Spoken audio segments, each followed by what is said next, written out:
اب سائیکلنگ کے حوالے سے ہم دو چیزیں کر رہے ہیں. ایک ہم کافی ایریاز میں ہم ڈیڈیکیٹڈ سائیکل ٹریکس بنا رہے ہیں. ہمارے سری نگر شہر میں سائیکلس کے لیے ڈیڈیکیٹڈ کوریڈورز نہیں ہے. اس کی وجہ سے کافی لوگ تھوڑا سا اپریہنسو ہیں سائیکلنگ کرنے میں. بولتے ہیں شاید ایکسیڈنٹ ہو جائے یا روڈ پہ کیسے کر لیں گے. تو وہ ہم اس سائیکلنگ ٹریکس کے ڈیولپمنٹ سے ہم سوچتے ہیں، ہم سمجھتے ہیں کہ وہ شاید وہ ایک جو خلا ہے، ایک گیپ ہے، وہ دور ہو جائے گا. وہ تو ایک پارٹ ہوا جو ہم اس کو ہم کہتے ہیں انفراسٹرکچر انٹرونشن ہم کر رہے ہیں، جس میں ہمارا ایم اے روڈ ہے، ہم سونٹ کل پہ سائیکل ٹریک بنا رہے ہیں، بولیوارڈ پہ سائیکل ٹریک بنا رہے ہیں. جتنے بھی روٹس ہم نے ہاتھ میں اٹھائے ہیں اس میں انویریبلی ہمارا سائیکل ٹریک ہے جہاں پہ رائٹ آف وے ہمیں پرمٹ کرتا ہے. ساتھ میں اب سائیکلنگ کا جو کلچر ہے اس کو ریوائیو کرنے کے لیے کچھ اقدام ہم نے اور اٹھائے ہیں. جیسے آپ جانتے ہیں سری نگر ایک ٹورسٹ شہر ہے. اب جو ہماری یہ پبلک بائسیکل شیئرنگ اسکیم ہے اس میں ہم نے قریب جموں کشمیر انتظامیہ نے حکم دیا ہے کہ زمین کے محصول کے قانون کے تحت کسی کاشتکار کے قانونی وارث بھی کاشتکار کے زمرے میں ہی شمار کیے جائیں گے. جموں کشمیر کے زمین سے متعلق محصول قانون میں کسی ایسے شخص کے حق میں زمین منتقل کرنے کو منع کیا گیا ہے جو کاشتکار نہ ہو. انتظامیہ کی طرف سے یہ قدم محصول کے محکمے میں کھیتوں کی تشکیل سے متعلق درخواستیں موصول ہونے کے بعد اٹھایا گیا ہے. ان درخواستوں میں کاشتکاروں کے قانونی وارثوں نے خود کے کاشتکار ہونے کا دعویٰ کیا ہے. ضلع ترقیاتی کمشنر شوپیاں سچن کمار نے آج میونسپل کونسل کمپلیکس شوپیاں کا دورہ کیا، جس دوران انہوں نے شہری جن ابھیان پروگرام کے تحت جاری کئی سرگرمیوں کا جائزہ لیا. اس موقع پر انہوں نے بتایا کہ جن ابھیان پروگرام کا مقصد لوگوں کو سرکار کی طرف سے جاری کئی اقدامات کے بارے میں جانکاری فراہم کرنا ہے جو شہریوں اور قصبوں میں رہنے والے لوگوں کی فلاح و بہبود کے لیے درپیش لیے گئے ہیں. انہوں نے کہا کہ پروگرام کی مدد سے بہتر حکومت سازی کے ذریعے لوگوں کو بنیادی سہولیات فراہم کی جا سکیں. ضلع ترقیاتی کمشنر بانڈی پورہ ڈاکٹر اویس احمد نے آج ایک میٹنگ کی صدارت کرتے ہوئے ضلع میں میرا قصبہ میری شان پروگرام کے دوسرے مرحلے کے لیے کیے جا رہے انتظامات کا جائزہ لیا.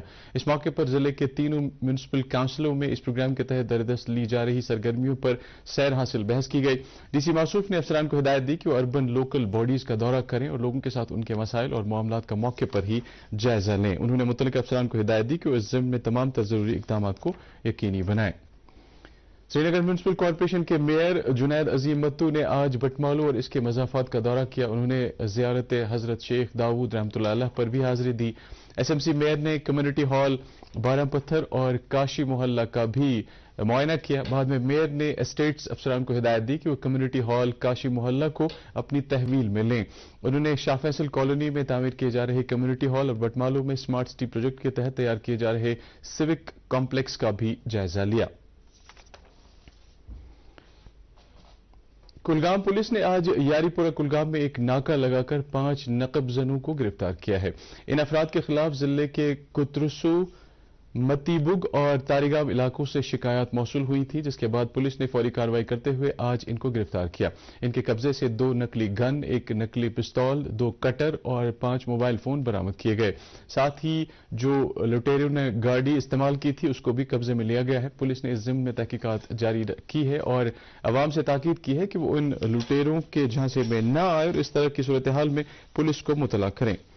کلگام کے شاہو سچن علاقے سے تعلق رکھنے والے غلام علی شیخ کو قالین بافی میں جدید نقش گیری اور نئے طرز کے قالین تیار کرنے کے لیے شلپ گرو ایوارڈ سے نوازا گیا ہے. یہ ایوارڈ انہیں 28 نومبر کو نئی دلی کے وگیان بھون میں نائب صدر جمہوریہ اور مرکزی وزیر برائے ٹیکسٹائل پیوش گوئل کے ہاتھوں دیا گیا. ایوارڈ میں 1 لاکھ روپے نقد، 1 سند اور 1 شال دیا جاتا ہے. دوردرشن نیوز کے ساتھ بات کرتے ہوئے ایوارڈ یافتہ غلام علی شیخ نے کہا کہ انہیں سال 2012 میں اسٹیٹ ایوارڈ سے بھی نوازا گیا. ناظم زراعت کشمیر چودھری محمد اقبال نے آج محکمے کے لا انفورسمنٹ افسران کی ایک میٹنگ طلب کی، جس میں متعلقہ ونگ کے کام کاج کا جائزہ لیا گیا. میٹنگ میں کشمیر صوبے کے تمام اضلاع کے متعلقہ افسران نے شرکت کی.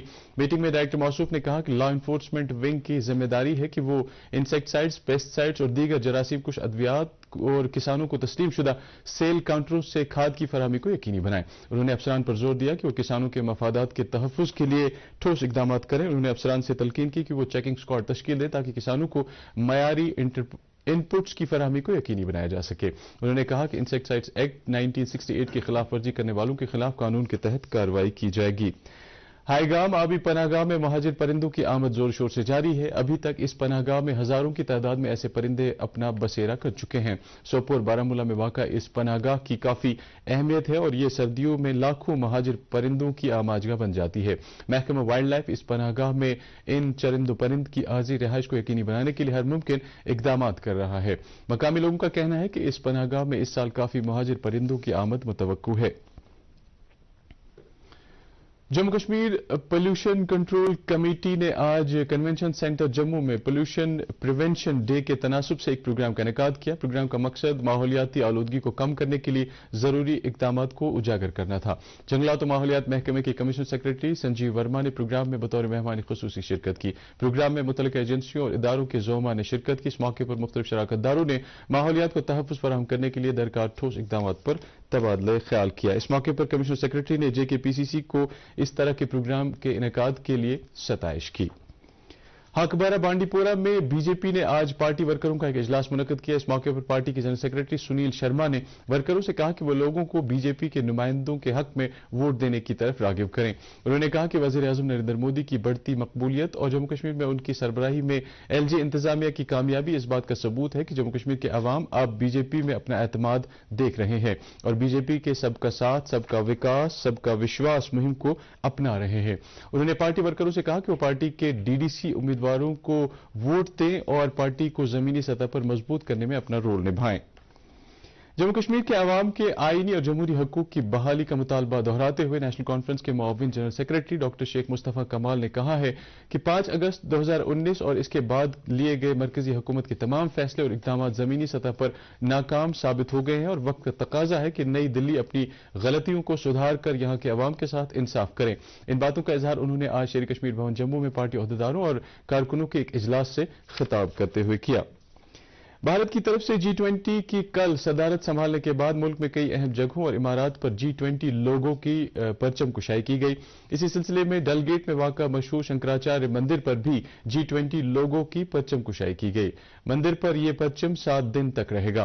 واضح ہے کہ بھارت کو یہ اعزاز حاصل ہونے پر پورے ملک میں G20 لوگوں کی پرچم کشائی کی جا رہی ہے۔